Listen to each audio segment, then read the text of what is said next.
Air ಶೋಗೆ ಮುಖ್ಯಮಂತ್ರಿಗಳಿಗೆ ಹೇಳಿದ್ವಿ, ಡಿಫೆನ್ಸ್ ಮಿನಿಸ್ಟರ್ ಮಾತಾಡಿ ಅಂತ. ಈಗಲೂ ಮಾತಾಡಿಸ್ಬೇಕು, ಅವರು ಇನ್ನೂ ಕನೆಕ್ಟ್ ಆಗಿಲ್ಲ. ನೋಡಿ ಮಾತಾಡಿಸ್ಬೇಕು.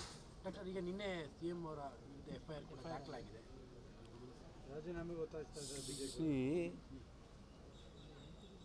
ಸಿ ಎಮ್ ಅವ್ರಿಗೂ ನಮಗೆಲ್ಲ ಗೊತ್ತಿರೋದು, ಸಿ ಎಮ್ ಅವ್ರದ್ದು ಪ್ರತ್ಯಕ್ಷ ಪರೋಕ್ಷವಾದಂಥ ಪಾತ್ರ ಏನೂ ಇಲ್ಲವೇ ಇಲ್ಲ.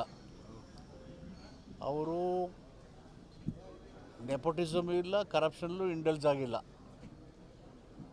ಆದರೂ ನ್ಯಾಯಾಲಯ ದೂರಿನ ಮೇಲೆ ತನಿಖೆ ಮಾಡೋದಕ್ಕೆ ಲೋಕಾಯುಕ್ತಕ್ಕೆ ರೆಫರ್ ಮಾಡಿದ್ದಾರೆ. Law should take is own course ಅಲ್ವಾ. Law should set in motion. ಅದಾಗಿದೆ, ಕಾನೂನಿದೆ, ಕಾನೂನು ನಮ್ಗೆ ಗೌರವಿಸ್ತೀವಿ, ಕಾನೂನು ಪ್ರಕಾರನೇ ಹೋರಾಟ ಮಾಡ್ತೀವಿ.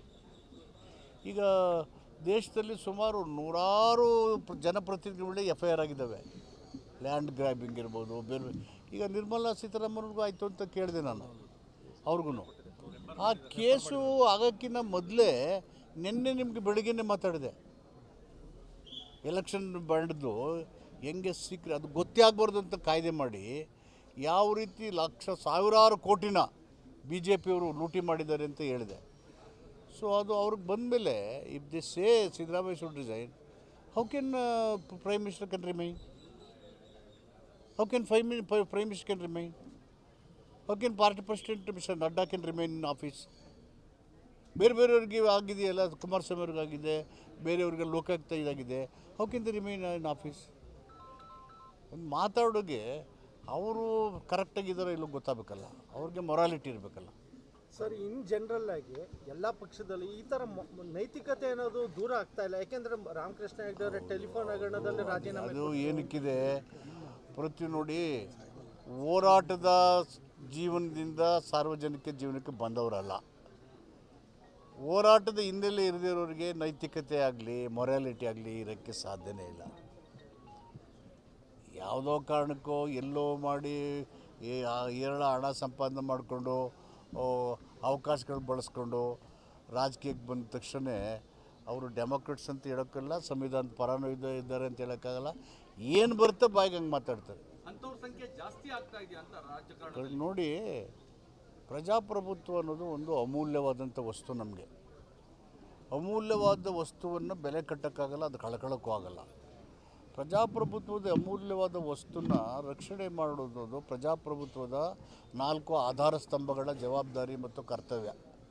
ಈ 4 ಆಧಾರ ಸ್ತಂಭಗಳು ಯಾವುದೇ ಸಂದರ್ಭ ಸನ್ನಿವೇಶದಲ್ಲಿ ಧರ್ಮ, ಜಾತಿ ಮತ್ತು ಭ್ರಷ್ಟಾಚಾರಕ್ಕೆ ಒಳಗೊಳ್ಳದೇ ನಿಷ್ಪಕ್ಷಪಾತವಾಗಿ ಕೆಲಸ ಮಾಡಿದ್ರೆ ಪ್ರಜಾಪ್ರಭುತ್ವ ಗಟ್ಟಿಯಾಗಿರುತ್ತೆ.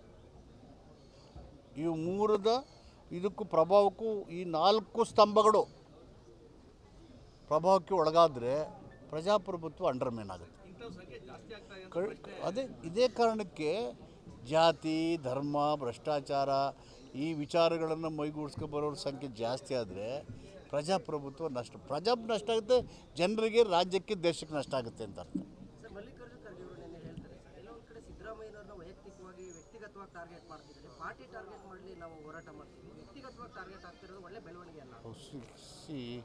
ಯಾರದೇ ಇದು ವ್ಯಕ್ತಿ ಗೌರವ ಇದೆಯಲ್ವಾ, ಪ್ರಿಯಂಬಲ್ ಓದ್ಬಿಟ್ರೆ ನಮಗೆಲ್ಲ ಗೊತ್ತಾಗುತ್ತಲ್ಲ. ಅದಕ್ಕೆ ನಾನು ಓದಿ ಸ್ವಾಮಿಗಳೇ ಪ್ರಿಯಂಬಲ್ ಅಂತ ಹೇಳಿರೋದು. ನಾವು ಓದೇ ಇಲ್ವಲ್ಲ ಪ್ರತಿಯೊಬ್ಬ ಪ್ರಜೆನೂ. ನಾನು ಇವಾಗ ಓದಿರಲಿಲ್ಲ, ಇದು ಓದಿದ ಮೇಲೆ ನಂಗೆ ಚೆನ್ನಾಗಿ ಗೊತ್ತಾಗಿದ್ದು ಇದನ್ನು. ಅದಕ್ಕೆ ಅವ್ರಿಗೆ ಏನು ಹೇಳ್ತಾರೆ, ಸಿದ್ದರಾಮಯ್ಯನವ್ರನ್ನ ಅಟ್ಯಾಕ್ ಮಾಡೋದ್ರಿಂದ ಸರ್ಕಾರ ಕೆಡದು ಪಾರ್ಟಿನೂ ಮುಗಿಸ್ಬಿಟ್ರೆ ಅವ್ರಿಗೆ ಮ್ಯಾಂಡೇಟ್ ಸಿಕ್ಕೋದೇ ಇಲ್ಲ. ಅವ್ರಿಗೆ ಎಂದೂ 2 ಸಂದರ್ಭದಲ್ಲಿ ಮ್ಯಾಂಡೇಟೇ ಸಿಕ್ಕಿಲ್ಲ. BJP JDSನವ್ರಿಗೆ ಸಿಕ್ಕೇ ಇಲ್ಲ. 18-20 ಜನ MLA ಇಟ್ಕೊತಾರೆ, ಆ ಕಡೆಯಿಂದ ಈ ಕಡೆ, ಈ ಕಡೆಯಿಂದ ಆ ಕಡೆ ಅಧಿಕಾರ ಪಡ್ಕೋತಾರೆ. ನೋ ಐಡಿಯಾಲಜಿ, ಒಂದು ಸಿದ್ಧಾಂತ ಇಲ್ಲದೇ, ಒಂದು ಪೊಲಿಟಿಕಲ್ ಫಿಲಾಸಫಿ ಇಲ್ಲದೇ ನೀವು ರಾಜಕಾರಣ ಹೆಂಗೆ ಮಾಡ್ತೀರಿ? ಅದಕ್ಕೆ ವ್ಯಾಲ್ಯೂಸು ಇರಲ್ಲ, ಅವ್ರಿಗೆ ಅದಕ್ಕೆ ಗೌರವನೂ ಕೊಡೋಲ್ಲ. ಹೆಂಗೆ ಬೇಕೋ ಹಂಗೆ ಹೇಳ್ತಾರೆ. ಯಾಕಂದರೆ ಯಾವುದೋ ಸಂದರ್ಭದಲ್ಲಿ 1 ಜನ ಗೆದ್ದಿರ್ತಾರೆ without any ideology and principles in political field. Anybody's rights under the constitution. Air ಶೋಗೆ ಮುಖ್ಯಮಂತ್ರಿಗಳಿಗೆ ಹೇಳಿದ್ವಿ, ಡಿಫೆನ್ಸ್ ಮಿನಿಸ್ಟರ್ ಮಾತಾಡಿ ಅಂತ. ಈಗಲೂ ಮಾತಾಡಿಸ್ಬೇಕು, ಅವರು ಇನ್ನೂ ಕನೆಕ್ಟ್ ಆಗಿಲ್ಲ. ನೋಡಿ ಮಾತಾಡಿಸ್ಬೇಕು.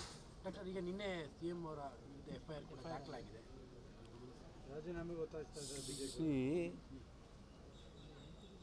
ಸಿ ಎಮ್ ಅವ್ರಿಗೂ ನಮಗೆಲ್ಲ ಗೊತ್ತಿರೋದು CM ಅವ್ರದ್ದು ಪ್ರತ್ಯಕ್ಷ ಪರೋಕ್ಷವಾದಂಥ ಪಾತ್ರ ಏನೂ ಇಲ್ಲವೇ ಇಲ್ಲ. ಅವರು ನೆಪೋಟಿಸಮ್ ಇಲ್ಲ, ಕರಪ್ಷನ್ಲು ಇಂಡಲ್ಜ್ ಆಗಿಲ್ಲ. ಆದರೂ ನ್ಯಾಯಾಲಯ ದೂರಿನ ಮೇಲೆ ತನಿಖೆ ಮಾಡೋದಕ್ಕೆ ಲೋಕಾಯುಕ್ತಕ್ಕೆ ರೆಫರ್ ಮಾಡಿದ್ದಾರೆ. Law should take is own course ಅಲ್ವಾ. Law should set in motion. ಅದಾಗಿದೆ. ಕಾನೂನಿದೆ, ಕಾನೂನು ನಮ್ಗೆ ಗೌರವಿಸ್ತೀವಿ, ಕಾನೂನು ಪ್ರಕಾರನೇ ಹೋರಾಟ ಮಾಡ್ತೀವಿ. ಈಗ ದೇಶದಲ್ಲಿ ಸುಮಾರು ನೂರಾರು ಜನಪ್ರತಿನಿಧಿಗಳೇ FIR ಆಗಿದ್ದಾವೆ. ಲ್ಯಾಂಡ್ ಗ್ರ್ಯಾಬಿಂಗ್ ಇರ್ಬೋದು, ಬೇರೆ. ಈಗ ನಿರ್ಮಲಾ ಸೀತಾರಾಮನ್ಗೂ ಆಯಿತು ಅಂತ ಕೇಳಿದೆ ನಾನು, ಅವ್ರಿಗೂ. ಆ ಕೇಸು ಆಗೋಕ್ಕಿಂತ ಮೊದಲೇ ನಿನ್ನೆ ನಿಮಗೆ ಬೆಳಗ್ಗೆನೇ ಮಾತಾಡಿದೆ. ಎಲೆಕ್ಷನ್ ಬಾಂಡ್ದು ಹೆಂಗೆ ಸೀಕ್ರೆಟ್ ಅದು ಗೊತ್ತೇ ಆಗಬಾರ್ದು ಅಂತ ಕಾಯ್ದೆ ಮಾಡಿ ಯಾವ ರೀತಿ ಸಾವಿರಾರು ಕೋಟಿನ BJPಯವರು ಲೂಟಿ ಮಾಡಿದ್ದಾರೆ ಅಂತ ಹೇಳಿದೆ. ಸೊ ಅದು ಅವ್ರಿಗೆ ಬಂದಮೇಲೆ if the say Siddaramaiah should resign, how can prime minister can remain? How can prime minister can remain? How can party president mister Nadda can remain in office? ಬೇರೆಯವ್ರಿಗೆ ಆಗಿದೆಯಲ್ಲ, ಕುಮಾರಸ್ವಾಮಿ ಅವ್ರಿಗೆ ಆಗಿದೆ, ಬೇರೆಯವ್ರಿಗೆ ಲೋಕಾಯುಕ್ತ ಇದಾಗಿದೆ. How can the remain in office? ಒಂದು ಮಾತಾಡೋಗೆ ಅವರು ಕರೆಕ್ಟಾಗಿದ್ದಾರೋ ಇಲ್ಲೋ ಗೊತ್ತಾಗಬೇಕಲ್ಲ, ಅವ್ರಿಗೆ ಮೊರಾಲಿಟಿ ಇರಬೇಕಲ್ಲ. ಸರ್, ಇನ್ ಜನರಲ್ ಆಗಿ ಎಲ್ಲ ಪಕ್ಷದಲ್ಲಿ ಈ ಥರ ನೈತಿಕತೆ ಅನ್ನೋದು ದೂರ ಆಗ್ತಾ ಇಲ್ಲ. ಯಾಕೆಂದರೆ ರಾಮಕೃಷ್ಣ ಹೆಗಡೆ ಅವರ ಟೆಲಿಫೋನ್ ಹಗರಣದಲ್ಲಿ ರಾಜೀನಾಮೆ ಅದು ಏನಕ್ಕಿದೆ, ನೋಡಿ, ಹೋರಾಟದ ಜೀವನದಿಂದ ಸಾರ್ವಜನಿಕ ಜೀವನಕ್ಕೆ ಬಂದವರಲ್ಲ. ಹೋರಾಟದ ಹಿನ್ನೆಲೆ ಇರದಿರೋರಿಗೆ ನೈತಿಕತೆ ಆಗಲಿ ಮೊರಾಲಿಟಿ ಆಗಲಿ ಇರೋಕ್ಕೆ ಸಾಧ್ಯನೇ ಇಲ್ಲ. ಯಾವುದೋ ಕಾರಣಕ್ಕೋ ಎಲ್ಲೋ ಮಾಡಿ ಏರಳ ಹಣ ಸಂಪಾದನೆ ಮಾಡಿಕೊಂಡು ಅವಕಾಶಗಳು ಬಳಸ್ಕೊಂಡು ರಾಜಕೀಯಕ್ಕೆ ಬಂದ ತಕ್ಷಣ ಅವರು ಡೆಮೋಕ್ರೆಟ್ಸ್ ಅಂತ ಹೇಳೋಕ್ಕಲ್ಲ, ಸಂವಿಧಾನದ ಪರನೂ ಇದ್ದಾರೆ ಅಂತ ಹೇಳೋಕ್ಕಾಗಲ್ಲ. ಏನು ಬರುತ್ತೆ ಬಾಯಿಗೆ ಹಂಗೆ ಮಾತಾಡ್ತಾರೆ. ನೋಡಿ, ಪ್ರಜಾಪ್ರಭುತ್ವ ಅನ್ನೋದು ಒಂದು ಅಮೂಲ್ಯವಾದಂಥ ವಸ್ತು. ನಮಗೆ ಅಮೂಲ್ಯವಾದ ವಸ್ತುವನ್ನು ಬೆಲೆ ಕಟ್ಟೋಕ್ಕಾಗಲ್ಲ, ಅದು ಕಳ್ಕೊಳ್ಳೋಕ್ಕೂ ಆಗಲ್ಲ. ಪ್ರಜಾಪ್ರಭುತ್ವದ ಅಮೂಲ್ಯವಾದ ವಸ್ತುನ ರಕ್ಷಣೆ ಮಾಡೋದು ಪ್ರಜಾಪ್ರಭುತ್ವದ 4 ಆಧಾರ ಸ್ತಂಭಗಳ ಜವಾಬ್ದಾರಿ ಮತ್ತು ಕರ್ತವ್ಯ. ಈ 4 ಆಧಾರ ಸ್ತಂಭಗಳು ಯಾವುದೇ ಸಂದರ್ಭ ಸನ್ನಿವೇಶದಲ್ಲಿ ಧರ್ಮ, ಜಾತಿ ಮತ್ತು ಭ್ರಷ್ಟಾಚಾರಕ್ಕೆ ಒಳಗೊಳ್ಳದೇ ನಿಷ್ಪಕ್ಷಪಾತವಾಗಿ ಕೆಲಸ ಮಾಡಿದ್ರೆ ಪ್ರಜಾಪ್ರಭುತ್ವ ಗಟ್ಟಿಯಾಗಿರುತ್ತೆ. ಇವು ಇದಕ್ಕೂ ಪ್ರಭಾವಕ್ಕೂ ಈ 4 ಸ್ತಂಭಗಳು ಪ್ರಭಾವಕ್ಕೆ ಒಳಗಾದರೆ ಪ್ರಜಾಪ್ರಭುತ್ವ ಅಂಡರ್ಮೇನ್ ಆಗುತ್ತೆ. ಇದೇ ಕಾರಣಕ್ಕೆ ಜಾತಿ, ಧರ್ಮ, ಭ್ರಷ್ಟಾಚಾರ ಈ ವಿಚಾರಗಳನ್ನು ಮೈಗೂಡಿಸ್ಕೊ ಬರೋರ ಸಂಖ್ಯೆ ಜಾಸ್ತಿ ಆದರೆ ಪ್ರಜಾಪ್ರಭುತ್ವ ನಷ್ಟ ಆಗುತ್ತೆ. ಜನರಿಗೆ, ರಾಜ್ಯಕ್ಕೆ, ದೇಶಕ್ಕೆ ನಷ್ಟ ಆಗುತ್ತೆ ಅಂತ ಅರ್ಥ. ಸರ್, ಮಲ್ಲಿಕಾರ್ಜುನ ಖರ್ಗೆ ಅವರು ನೆನ್ನೆ ಹೇಳ್ತಾರೆ ಸರ್, ಎಲ್ಲೊಂದು ಕಡೆ ಸಿದ್ದರಾಮಯ್ಯನವ್ರನ್ನ ವ್ಯಕ್ತಿಗತವಾಗಿ ಟಾರ್ಗೆಟ್ ಮಾಡ್ತಿದ್ದಾರೆ. ಪಾರ್ಟಿ ಟಾರ್ಗೆಟ್ ಮಾಡಲಿ, ನಾವು ಹೋರಾಟ ಮಾಡ್ತೀವಿ, ವ್ಯಕ್ತಿಗತವಾಗಿ ಟಾರ್ಗೆಟ್ ಆಗ್ತಿರೋದು ಒಳ್ಳೆ ಬೆಳವಣಿಗೆ ಅಲ್ಲ.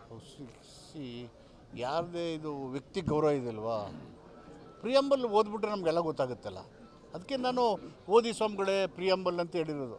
ನಾವು ಓದೇ ಇಲ್ವಲ್ಲ ಪ್ರತಿಯೊಬ್ಬ ಪ್ರಜೆನೂ. ನಾನು ಇವಾಗ ಓದಿರಲಿಲ್ಲ, ಇದು ಓದಿದ ಮೇಲೆ ನಂಗೆ ಚೆನ್ನಾಗಿ ಗೊತ್ತಾಗಿದ್ದು ಇದನ್ನು. ಅದಕ್ಕೆ ಅವ್ರಿಗೆ ಏನು ಹೇಳ್ತಾರೆ, ಸಿದ್ದರಾಮಯ್ಯನವ್ರನ್ನ ಅಟ್ಯಾಕ್ ಮಾಡೋದ್ರಿಂದ ಸರ್ಕಾರ ಕೆಡದು ಪಾರ್ಟಿನೂ ಮುಗಿಸ್ಬಿಟ್ರೆ ಅವ್ರಿಗೆ ಮ್ಯಾಂಡೇಟ್ ಸಿಕ್ಕೋದೇ ಇಲ್ಲ. ಅವ್ರಿಗೆ ಎಂದೂ 2 ಸಂದರ್ಭದಲ್ಲಿ ಮ್ಯಾಂಡೇಟೇ ಸಿಕ್ಕಿಲ್ಲ. BJP JDSಗೆ. JDSನವ್ರಿಗೆ ಸಿಕ್ಕೇ ಇಲ್ಲ. 18-20 ಜನ MLA ಇಟ್ಕೊತಾರೆ, ಆ ಕಡೆಯಿಂದ ಈ ಕಡೆ, ಈ ಕಡೆಯಿಂದ ಆ ಕಡೆ ಅಧಿಕಾರ ಪಡ್ಕೋತಾರೆ.